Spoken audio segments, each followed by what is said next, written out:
Ben çekmeyeyim. Bana bakıyor.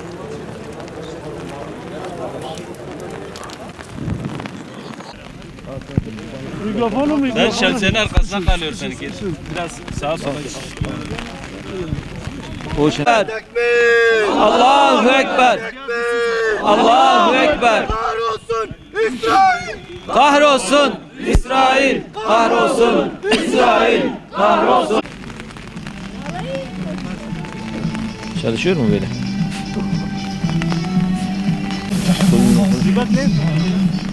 Bu mikrofon niye çalışmıyor? Mikrofon çalışmıyor. Mikrofon.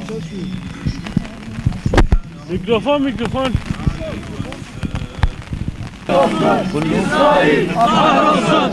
İsrail kahrolsun. İsrail.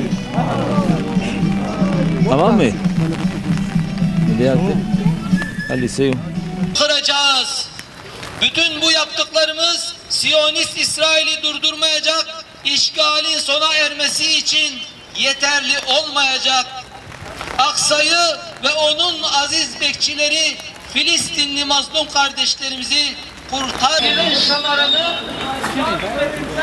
ve yüreği Mescid-i Aksa için çarpan Müslümanlardan yiyeceklerdir. Bugün başta Kudüs olmak üzere Doğu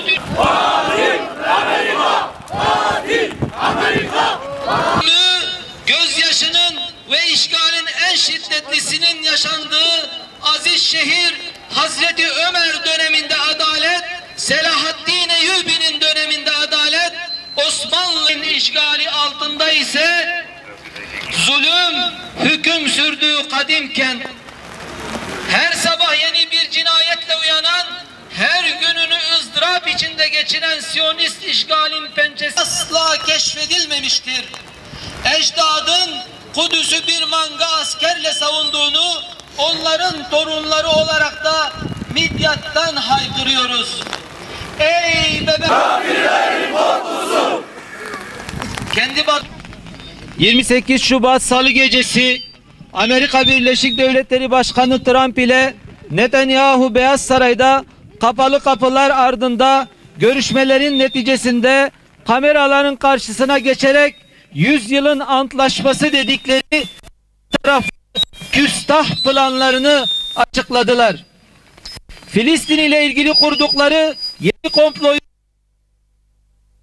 beldeden tasfiye etme planı sözde barış planı olarak açıkladılar. Ancak ölümcül planı büyük bir kibirle açıklayanlar 100 yılın şamaranı İslam ümmetinden ve yüreği Mescid-i Aksa için çarpan Müslümanlardan yiyeceklerdir. Bugün başta Kudüs olmak üzere Doğu Türkistan'da, İdlib'de onuruyla mücadele eden kardeşlerimize yalnız olmadıklarını haykırmak için toplandık. Ayrıca Avrupa Parlamentosu'nda bayrağımızı haysiyetsizce yırtan alçak Yunan milletvekilinin yüzüne tükürsek tükürüğümüze acıyacağımız yüzüne karşı hakkı haykırmaya geldik. Mescid-i Aksa'nın şehri Kudüs, Rabbimizin mübarek kıldığı belde son bir asırdır zulmü, gözyaşının ve işgalin en şiddetlisinin yaşandığı aziz şehir Hazreti Ömer döneminde adalet, Selahaddin Eyyubi'nin döneminde adalet, Osmanlı idaresinde adaletin hüküm sürdüğü Siyonist İsrail'in işgali altında ise zulüm hüküm sürdüğü kadim kent. Her sabah yeni bir cinayetle uyanan, her gününü ızdırap içinde geçiren Siyonist işgalin pençesindeki miracın merkezi Kudüs. İsrail'in en büyük gücü elbette ki kendi askeri Müslümanların lakaytlıkları, ilgisizlikleri ve tabii ki ihanetleri Suudi Amerika, Birleşik Arap Emirliği, Bahreyn ve benzeri ülkelerdir. Bugünlerde Kudüs'teki yeni provokasyon, İslam dünyası içindeki sadık aracıları yoluyla iyice ezmiş oldukları İslam dünyasının nabzını kontrol etme hareketidir. Ölmüş mü, ölmemiş mi bir hayretiyet emaresi kalmışsa yoluna böyle devam edecek. Kalmamışsa öldürücü darbeleri yapmak için o aracılar eliyle yeni operasyonları devreye girecektir. Ama bilinmelidir ki şehadete susamış bir Müslümandan daha etkili bir silah asla keşfedilmemiştir. Ecdadın Kudüs'ü bir manga askerle savunduğunu onların torunları olarak da Midyat'tan haykırıyoruz. Ey bebek katili İsrail! Kanlı ellerini Kudüs'ten çek. O kanlı ellerini elbette ki bir gün kıracağız. Bütün bu yaptıklarımız Siyonist İsrail'i durdurmayacak, işgalin sona ermesi için yeterli olmayacak. Aksa'yı ve onun aziz bekçileri Filistinli mazlum kardeşlerimizi kurtarmayacaktır. Biz elbette ki haykırmaya, kahrolsun İsrail demeye ve lanet okumaya devam edeceğiz. Biz elbette ki meydanları doldurup sesimizi yükseltmeye, bu zulme razı olmadığımızı göstermeye devam edeceğiz. Biz elbette ki kol kola girip Filistinli kardeşlerimize yalnız olmadıklarını hissettirmeye devam edeceğiz. Ancak bu yaşananları sona erdirecek asıl adımları atacak olanlar İslam ülkelerinin yöneticileri olmalıdır. Söylenmesi gereken söz, zulmün ve işgalin önüne geçecek güç bir an önce ortaya konulmalıdır. İnsanlıktan, insaftan ve vicdandan uzak bu anlayışla bir an önce anladığı dilden konuşulmalıdır.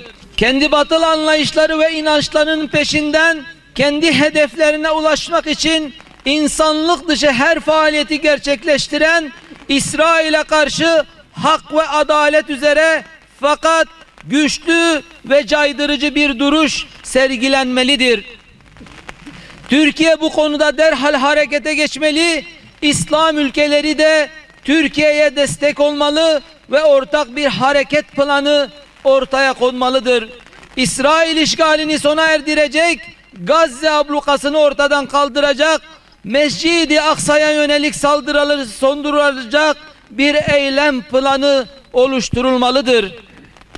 Bu eylem planı pansuman tedbirlerle soruna çare bulunamadığı, İsrail barbarlığının önüne geçilemediği, işgalin sonlandırılamadığı, cinayetlerin önlenemediği gerçeği göz önüne alınarak oluşturulmalıdır.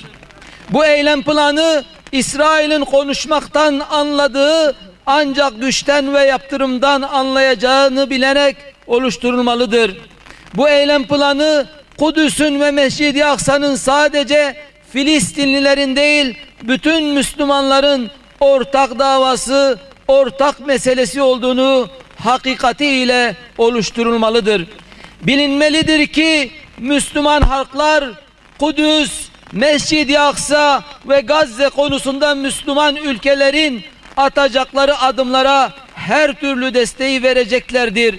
Sadece Kudüs için değil, Türkistan'daki Çin zulmü, Suriye, Irak, Yemen, Libya gibi ümmetin kanayan bütün coğrafyasına merhem olacak girişimlere ümmetin her türlü desteği vereceğini bilmelidir.